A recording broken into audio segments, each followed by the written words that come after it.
Back in the 1980s, I remember watching the Super Bowl from an EMS station, and across town another crew was watching that same game. The crew across town was dispatched to handle one of their chronic patients. EMS people call them frequent flyers because EMTs often respond to the patient's residences and often find non-life-threatening problems. Well, this crew decided they were going to watch the last of the game and took an extra 10 minutes to get to their ambulance. Unfortunately, the patient died before they arrived, and the crew got in big trouble.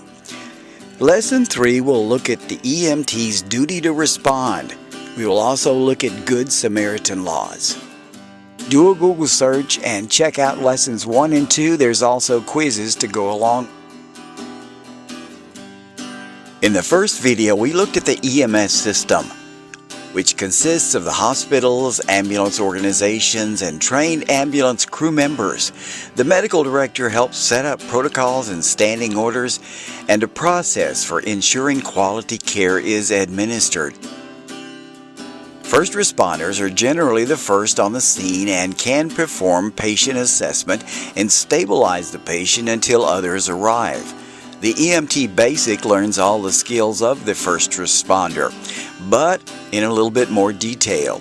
The EMT Basic learns how to administer epinephrine and inhaled medication in instances of emergencies.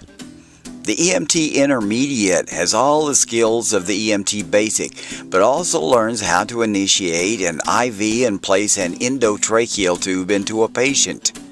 Finally, the EMT Paramedic, with all the basic skills, IV therapy, and advanced airway, can also interpret EKGs and administer a variety of emergency medications. And remember the National Registry, the organization that helps ensure quality standards for certification. And remember, you can Google the first lesson or go to my EMT class site for news and other lessons. The way EMS people should deal with a major emergency involving deaths is Critical Incident Stress Debriefing, or CISD. Debriefing and diffusing should be provided as soon as possible. Body Substance Isolation, or BSI, is similar to universal precautions. EMTs will be exposed to tuberculosis, mumps, influenza, and MRSA. And they should protect themselves with hospital gowns, medical gloves, masks, and safety glasses. OSHA, the Occupational Safety and Health Administration, requires all EMTs to wear devices to protect eyes, mouth, nose, and respiratory systems from diseases. I was a little sorry for the EMTs involved in the incident during the Super Bowl, but not a lot, because EMTs should act in an appropriate manner. The crew had a duty to act. Even though they would have missed the end of the Super Bowl, they were responsible to respond to an emergency and administer appropriate care. Now, appropriate care means they should have performed the medical tasks they were trained to perform. When they did not respond appropriately, this constituted a breach of duty to act, and they were held accountable.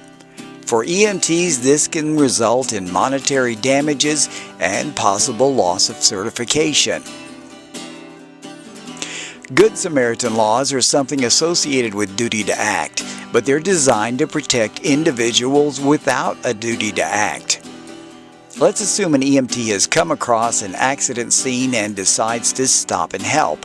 Good Samaritan laws want to encourage EMTs to stop and help by offering protection against possible lawsuits that can result. Good Samaritan laws vary from jurisdiction to jurisdiction and state to state. So whatever state you live in, do a Google search and find out more about what the laws are in your state.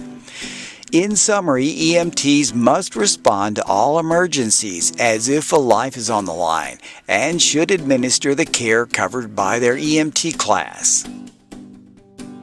Do a Google search and check out lessons 1 and 2. There's also quizzes